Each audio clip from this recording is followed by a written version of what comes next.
Now, moms, tell me if this is true or not, but one of the realities of life is that you cannot say yes to everything. Am I right? You just can't say yes to everything. That you have to make decisions, and the way that we make decisions, this is true whether you're a mom or not, is based on your values. In fact, every time you say yes to something, that's kind of indicating something that you value. And so your question is, like, what does your yes indicate that you value, right? Like, when you say yes to eating healthy over eating just the junk food, what does that say about your values? Or what does it say about your values when you're like, you know what, I'm going to stay up late tonight and I'm just going to blow off my meeting tomorrow, right? Like, what do your decisions indicate that you actually value? And the reality of life is that almost always your yes necessitates a no somewhere else. Like, what do you call somebody who believes that they can just say yes to everything and no to nothing? Well, that's MasterCard's dream customer. Am I right? You're just like, yes, I can just say yes to all of it. That was me in 2008. Just like, yes, I'll buy it. No problem at all. It's like only 25% interest. How big of a deal could it be? Now, see, the thing is, like, when I said yes to my wife, Jen, I said no to every other woman, right? And if I were to say yes to any other woman, I would get a giant no from Jen amongst, a couple black other things. So what happens is, if you say yes to a career, you're often saying no to, maybe that vacation because you have to stay a little bit closer to the office than you thought. You might have to say no to some dinner plans that would have been really fun because you're working late. Maybe you're saying no to those lazy weekend mornings because you have to get up and read some reports that you just did not even think about. So, like, whenever we say yes, we're oftentimes saying no. Now, every good Jewish family, like 2,000 years ago, every good Jewish family, they would recite a refrain hundreds upon hundreds of times. Like, along with counting to 10 and the ABCs and, learning all your colors, Jewish kids would memorize this statement from Deuteronomy chapter 6. And it goes like this. It says, "Listen, O Israel, the Lord is our God and the Lord alone. And you must love the Lord your God with all your heart, all your soul, and all your strength." That they would just recite this ad nauseum. It'd be one of those things where you would start a couple of those words, and the kid would be able to, finish it. Now, this isn't the only isolated event of seeing something like this. In fact, if you go a couple books back to the book of Exodus, you see the 10 Commandments, and the very first commandment we've got is starting in Exodus 20, starting verse 3. It says, "You must not have any other God but me. You must not make for yourself an idol of any kind or an image of anything in the heavens or on the earth or in the sea." It says, "You must not bow down to them or worship them. For I, the Lord your God, am a jealous God who will not tolerate your affection for any other gods. I lay the sins of your parents upon the children, and the entire family is affected, even children in the third and the fourth generations of those who reject me. But I lavish unfailing love for 1,000 generations on those who love me and obey my commandments." Right? So, can you just see how big of a deal this is to God? What he's saying is, when it comes to me, when it comes to your worship for God, a yes to me necessitates a no to anything else that would ever try and take my place. That you cannot say yes to everything. See, maybe picture it like this. Imagine you want to drive your family to a restaurant, okay? And you have an SUV that seats 5, and you have 5 people in your family. If you have 5 people in your family, you cannot take any other passengers. It is completely full. That you are not going to kick some of your family out for the sake of others. And God's saying, this is how it is to worship me. That if you want to be one of my followers, this is it. This is an exclusive relationship. And like I said, from the very earliest of times, these kids were taught this over and over and over. Now, the thing is, I recognize that for most of you, I wouldn't assume that worshiping an idol or a lowercase g God is of a strong temptation to you in the way that maybe it elicits reading passages like Exodus where, most of you probably don't have little shrines up in your house and you're not trying to lay down. But I'll tell you who this was a very, very big deal to. Like I said, we are continuing our Babylon, My Home series, and 600 years before Christ, Jerusalem is sacked. It's conquered by the evil Nebuchadnezzar and the Babylonians. And the book of Daniel is the story of 4 Jewish young men forced into servitude to this emperor. And for all 4 of these young men, this concept of exclusivity to Yahweh, to God, was of premier importance. And as we study through the book of Daniel, what we find is that it is possible to live in a society that opposes you without compromising. That it's the story of how you can bless a city that is not designed to bless you.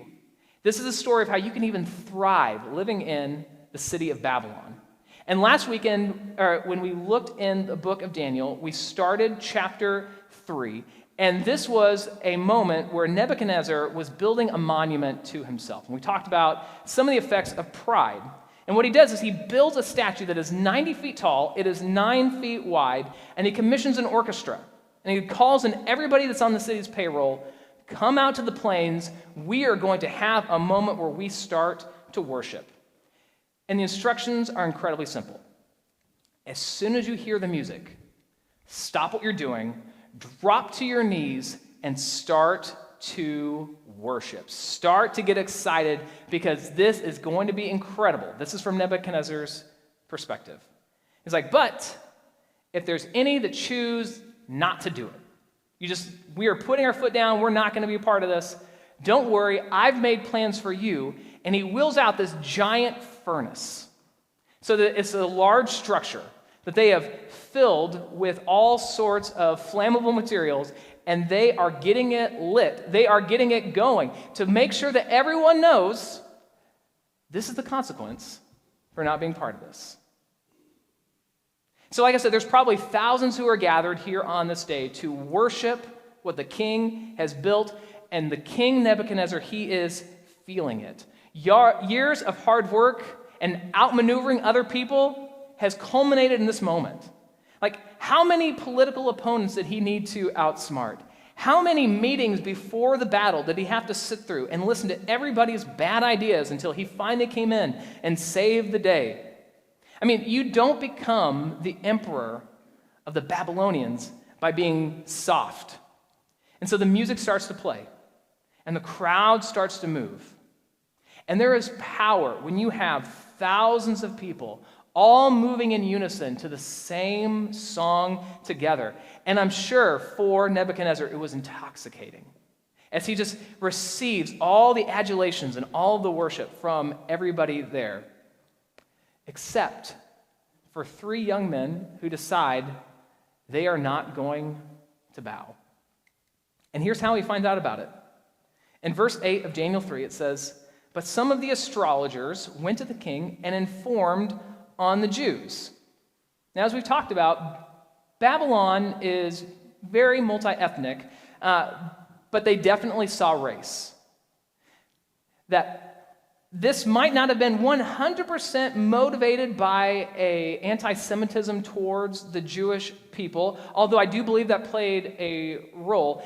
It was probably mostly predicated on the jealousy that those astrologers felt towards Hananiah, Mishael, and Azariah. And the reason why is because they were at the top. They were some of the most trusted advisors, that their words seemed to carry a little bit more weight with the king than theirs did. And so when they saw an opportunity to snitch on their peers, they took it. But it's not just this isolated moment.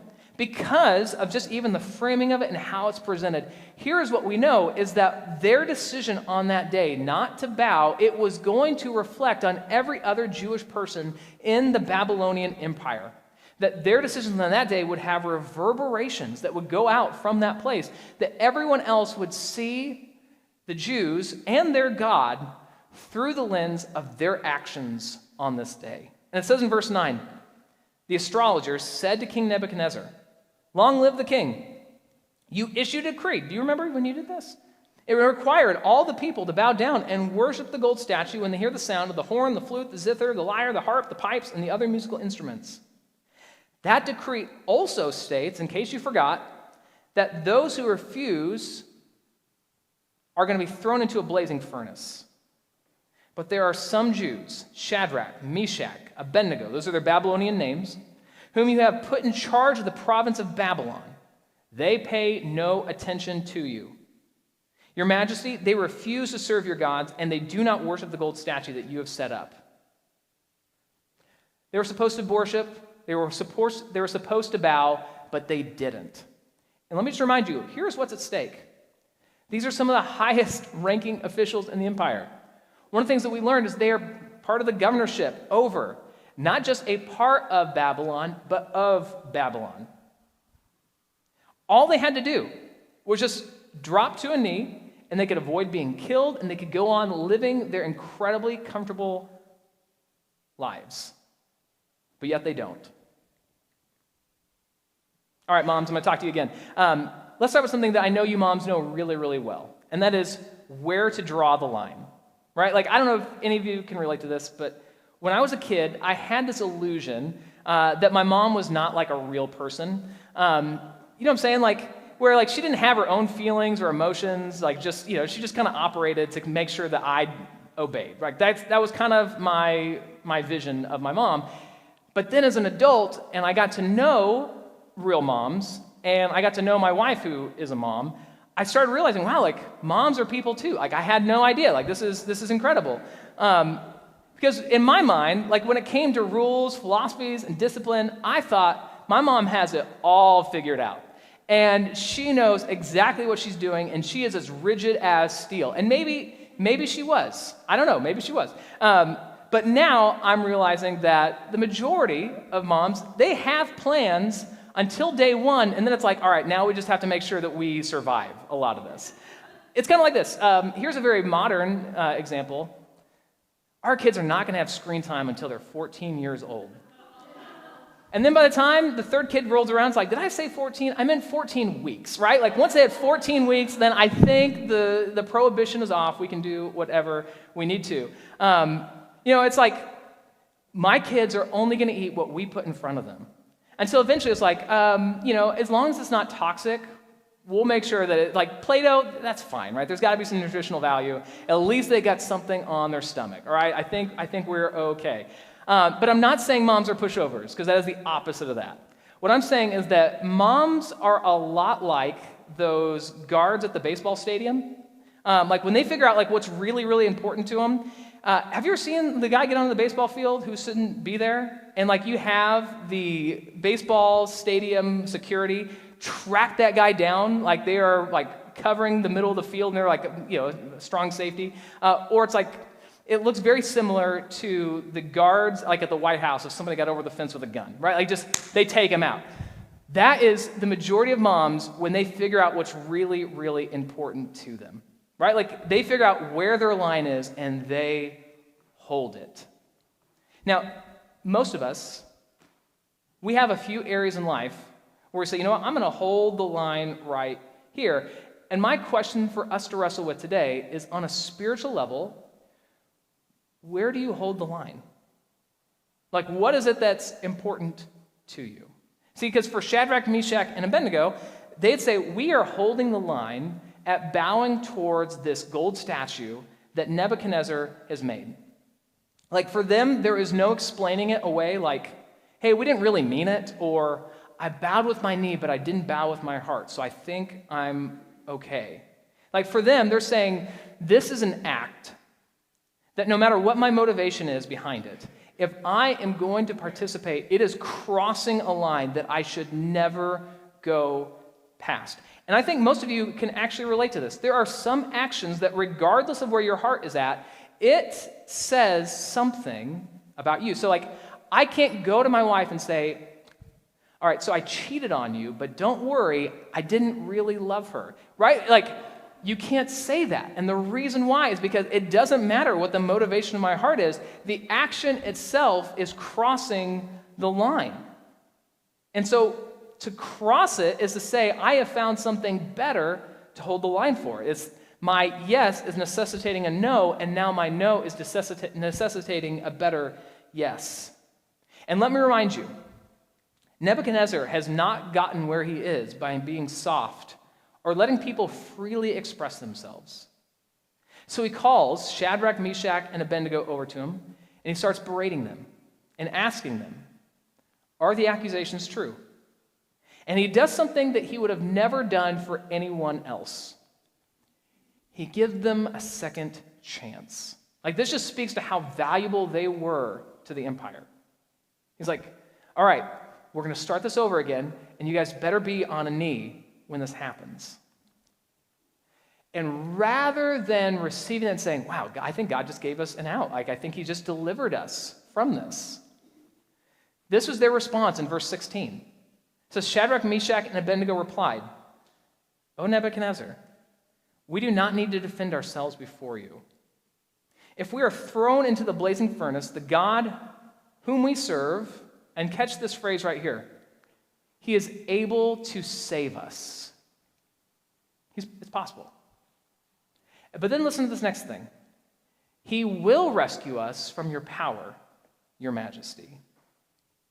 But even if he doesn't, we want to make it very clear to you, your majesty, that we will never serve your gods or worship the gold statue that you have set up.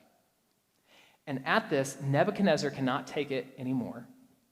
His mercy has just been met with defiance. And it says his face starts to contort in rage. He starts to have a full guttural reaction. And he demands that the furnace, which was already on and it was already hot, gets heated to 7 times its normal temperature. And then he calls the strongest men in his military. He's like, I'm not taking any chance. I'm calling special forces in. They're going to tie up Shadrach, Meshach, and Abednego, and they're going to walk them up themselves to make sure that they are thrown into the furnace. And it says that it's so incredibly hot that even just at the top of the furnace, as they're throwing Shadrach, Meshach, and Abednego in, it's so hot that the strongest men in the military drop dead because of the exposure to the heat. Right? Like, this is a helpless situation. And the question I want you to wrestle with is, what are you willing to hold the line for in your life? Do you have any conviction that you believe so strongly in that you would stand up to the king, that you would risk your life and risk the lives of your entire family and people for? And here's another thing I feel very strongly about. Yes, most of us do not have idols on shrines in our home. Most of you probably don't have like secret religious literature on your shelf. You're like, if God doesn't work out, I'm going to go to this, then that. Like, most of us are like, oh no, I'm good. I don't really struggle with a temptation to worship other gods. But I actually think that we are tempted to worship other idols more than we think. That there's a constant battle for your attention, for your affection, for your devotion, and that you are constantly trying to sub God out of the driver's seat of your life and put somebody in. And just as a rule of thumb, okay, so I'm just speaking some generalities here for a second. You are probably tempted to replace God with one of the 3 following areas of your life. It might be your cravings. This could be, in one sense, you see somebody who is completely sold out to drugs or to alcohol, right? Like, that's a craving that, we can say, oh yeah, that's them. And maybe that's some of you in this room. But that's not the only kind of craving that we have. Is that whenever we want something so much and we cannot deny ourselves of it, it starts venturing into a very dangerous ground where, although you might not be worshiping it, you start making sacrifices to get it. And you might start thinking and imagining, what's it going to be like when I finally get my hands on it after a long, hard day? One of the most convicting times of my week is every Sunday morning when Apple decides to tell me how much time I spent on my phone, right? Because what's revealing to me often is, wow, I have a hard time putting this down. I spend a lot more time just thinking about, man, I wonder what's going on in the world than always being present where I'm at. And it's not to say that my phone is a sin or a problem. What I'm saying is that when it starts to become so important to me that I can't possibly live without it, I start realizing that my heart chases things a lot more than I think it does. Right? So, like, what cravings in your life do you have a hard time just, like, letting go? You know, another type of thing that we're constantly trying to throw God out of the driver's seat for is the things that we wish we had. This is called coveting. It's that house that you're like, I think I deserve that. It's that spouse that you're like, I think I deserve him or her. It's that dream job that your friend got or your classmate from college got. They're like, I think I deserve that. And we start imagining it and start picturing it, and we just fantasize about getting it, and we feel like we are unsatisfied if we don't have it. And what we do is we're like, God, you're great. I think you're amazing. And yes, you bring so much contentment into my life, but I'd be a lot more content if you just give me the things that I think I deserve. And we kind of push them off to the side. Or maybe those aren't your temptations, but it's kind of a retrospective look at your life. And you start looking at your achievements and who you are as a person and your significance and the way you've advanced through different levels. Maybe it comes out in the way that you win every argument you're part of, and you make sure that you'd never lose, right? Like, our cravings, the life that we wish we had, our own special achievements. 1 John 2:16 would call this the lust of the flesh, the lust of the eyes, and the pride of life. Like, these are the things that we are constantly trying to fill that God-shaped hole in our hearts with, that he's like, I'm the only one. And we try and pack these in. And the reality is, whenever we say yes to one of those, we are saying no to God. And so when I say, what are you willing to hold the line for? Guys, it might not be that thick of a line that we think.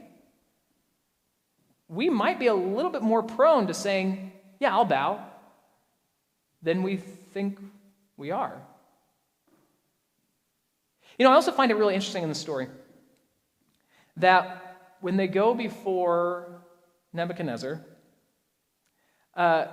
we are not calling them, even in the biblical account, Hananiah, Mishael, and Azariah, which would be their Jewish names. We call them by their Babylonian names of Shadrach, Meshach, and Abednego. Some of you might remember this from February when we talked about this the first time. But their names in the original Hebrew, this is what they meant. God has been gracious. Who is what God is? And God has helped. In their culture, names meant a lot. Like, this was your identity. It was way beyond just, yeah, it sounded good. Like, it was something that meant a great deal to you and to your values and to what your family meant. And when they changed their names from that to Shadrach, Meshach, and Abednego, and they didn't change it, it was forced upon them, their new definitions of their names was inspired by the Babylonian god Aku, belonging to the Babylonian god Aku, and servant of the Babylonian god Nego.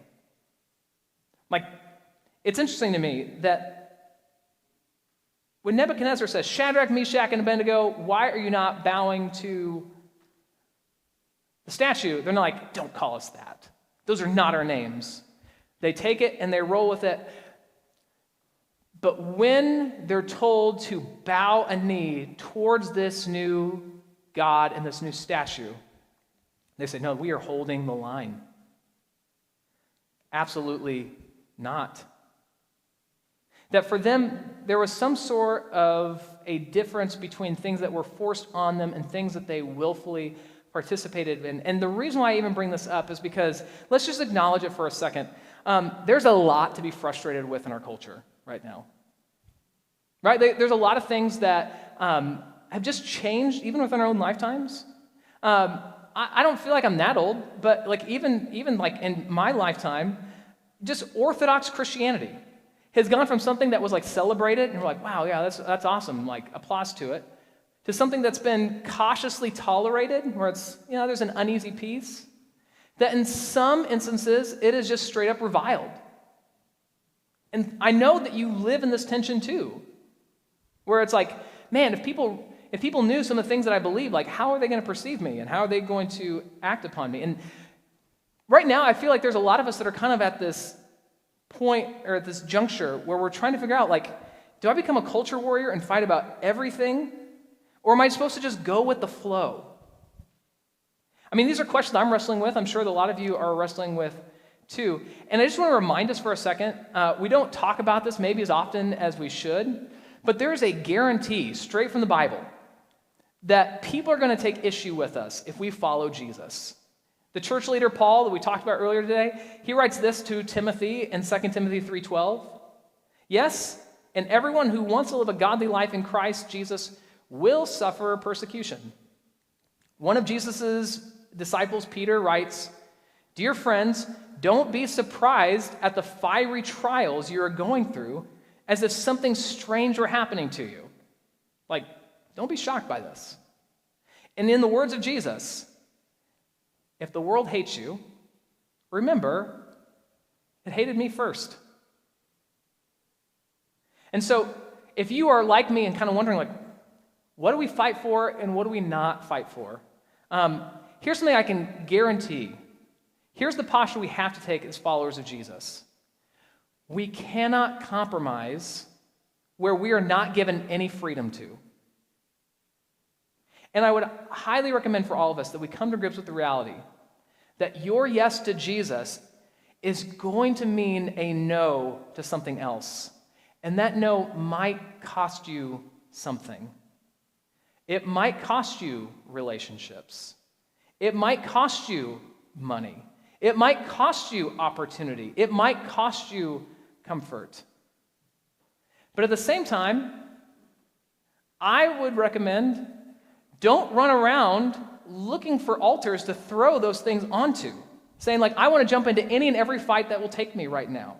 What I'm saying is, I believe it is good and it is right to being willing to suffer for Jesus, but you don't necessarily have to want to suffer for Jesus. That we are willing and we're able, and we will do it at a moment because we hold the line, but not necessarily that let's just run into it with open arms all the time. So back to the story. So the flames are higher and hotter than ever. And Shadrach, Meshach, and Abednego, they have been thrown into the flames. And here's the most incredible part of the story. It says in verse 24, "But suddenly Nebuchadnezzar jumped up in amazement and exclaimed to his advisors, 'Didn't we tie up 3 men and throw them into the furnace?' 'Yes, your majesty, we certainly did,' they replied. 'Look,' Nebuchadnezzar shouted, 'I see 4 men, unbound, walking around in the fire unharmed, and the 4th looks like a god.' They weren't touched. The flames did not kill them. They didn't suffer any burns. In fact, it says they did not even smell like smoke. And here they are walking around in the flames, and Nebuchadnezzar is like, there is another person in there. We threw in 3, but we are seeing 4. In fact, many believe that it could have been an Old Testament picture of Jesus, that he had a cameo in this story. Now, it's not confirmed, but there is reason to believe this, that Jesus himself might have been there with Shadrach, Meshach, and Abednego as they are walking through the flames together. And this is a testimony I hear more often than you might even think. I went to the furnace, metaphorically, but I knew I was not alone. Where people tell me things like, I got my diagnosis and it was really, really bad, but I knew God was with me. Or, I went from being attacked on all sides, but I just knew that God was faithful and he was going to be with me through it all. This is a concept we talk about at Christmas, but it has equal importance to us. Emmanuel, God is with us. See, the gift of the Holy Spirit means, as Jesus followers, we never walk through any situation in isolation. And I can confidently tell you that the story of Daniel 3 can be a metaphor for you in your fiery trials. But we need to define what it means to be delivered. I always get a little jarred whenever I read through the book of Acts, because when you hit chapter 12 of Acts, and this is the story of the early church getting its start and how Christianity spread through the Near East as well as into Europe, Uh, you see the book of Acts as a sequel to the book of Luke. And in Luke, Jesus picks 12 guys to mentor and then launch the church, and then he leaves. And two of those guys are named Peter and James. And in the 12th chapter of Acts, there's 28 chapters, okay? So this is very early on, 10 to 15 years after Jesus has left. Peter and James, they are arrested, they are thrown into prison, and James is killed. He's just dead. His story is over. He's like a very important story, or he's a very important character in the story. And here he is now dead. He was one of Jesus' best friends. Boom, killed. He's gone. But Peter, on the other hand, an angel comes and gets him out of prison and delivers him to where he can continue to live and do more ministry. And for many of us, if we really are honest, we start having these questions of, well, is it that James's faith was weak and that Peter's was strong? No. Is it that maybe Jesus loved Peter more than he loved James? No. Well, was God with Peter more than he was ever with James? No. See, the thing that Shadrach, Meshach, and Abednego did promise Nebuchadnezzar was he can save us, he is able to save us, but we're not promising that. But we are promising that he will deliver us from your power. That Nebuchadnezzar, you are the king of Babylon, but you are not the king over us. And if you kill us, you are simply removing us from your jurisdiction and moving us to our true king. So whether we get saved physically right now or we get saved spiritually for eternity, we are no longer under your power. And here's the thing. God is continually delivering you until he doesn't. Every day, God is continually protecting you from something. He is keeping some danger at bay. He is allowing you to get to the next day until he chooses to bring you home. And even then, the thing you have to understand is that he will always deliver you, but he might be delivering you by sparing you or letting you leave the situation that you're in and bringing you into his presence. And the thing is, you don't know, the same way that Shadrach, Meshach, and Abednego didn't, exactly how your deliverance, whether it be through physical saving or through spiritual presentation into God's presence, you don't know what kind of impact that's going to have on the next generation. On January 2nd, 1956, Ed McCauley, Roger Yoderin, Nate Saint, Pete Fleming, and Jim Elliott were all killed by a tribe in the middle of the rainforest of Ecuador by the name of the Aucas. They had spent 3 years up to this point trying to communicate with this tribe that they were friendly and that they meant no harm at all. All they wanted to do was establish some contact and then tell them a little bit about Jesus. So as their plane lands on the beach that day, they were not met with warm greetings, but they were met with spears. They all died. And less than 2 years later, Jim Elliott's wife, Elizabeth, and Nate Saint's sister, Rachel, would actually live among the Auca. And many of the members of this tribe would become followers of Jesus, and to this day, they are still a friendly tribe that welcomes outsiders. They no longer murder people who just show up on their doorstep. And what happened is not only did God use their story to change those people, he also used their story to change an entire generation of people who would give their lives as missionaries to go anywhere in the world and share the story of Jesus coming down from heaven to live among us. And the thing I want you to know is that no matter what you are going through, God will deliver you. Whether it's a really bad situation, he will either deliver you by getting you out of the physical problem that you're in, or he will deliver you by bringing you into his presence. And he will always bring good out of your situation, some way, some form. It just might not even be until the next generation. But the thing I want you to know is no matter if God saves you from the flames or whether he trusts you with feeling burned, he will be with you no matter what. What faith does, it gives us the confidence that God can deliver you and the peace to deal with it if he doesn't? So my question for us is what would happen if we were so committed to God that we would become immovable in the face of opposition? See, what would happen to us as a church if we would just have the confidence that he can deliver us and the peace if he doesn't? See, what would it look like if we had the willingness to reject a lifetime of regrets by compromising where we were never called to, and the confidence that God is going to prepare us and he is going to strengthen us for any situation that he might put us in? See, following God is not a guarantee that everything is going to work out the way that you want. However, it is a guarantee that he will walk with you through every flame that comes your way, through every hurt, through every pain. And my question for us to wrestle with is, where should we hold the line? Who has our affections? Who do we put at the place of preeminence in worship? And my conviction is if something can shake your commitment to Jesus, you have to hold the line, regardless of the consequences. And if you're placed in danger as a result, recognize this: God is able to deliver you, but even if he doesn't, he'll be with you through it all. God,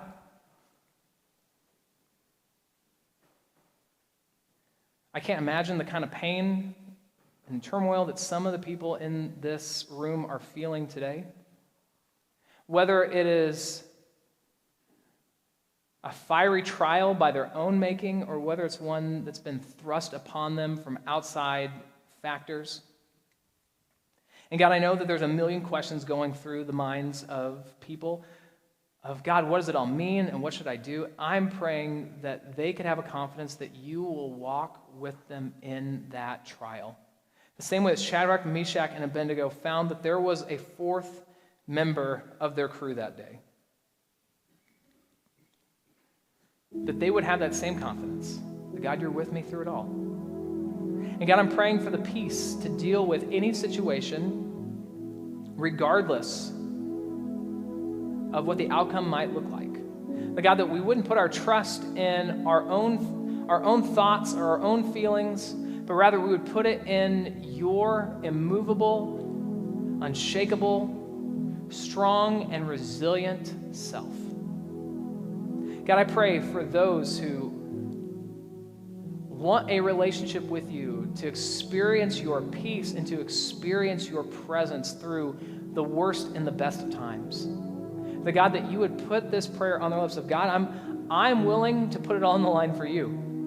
That God, I know that you died for me. I know that you have offered to forgive me of the parts where I come up short. And so I'm asking God that you would forgive me my sin and take full control of my life and become the Lord and the Savior. Become the person who is in charge, one who calls the shots. And God, I pray for those who are saying yes to you for the very first time today, as well as those who need to say yes to you for the millionth time. The God, that we would trust you through any situation, through any circumstance, through any hurt, pain, or fiery trial. And the God, that you would grant us the peace to endure. That you would give us the strength to hold the line.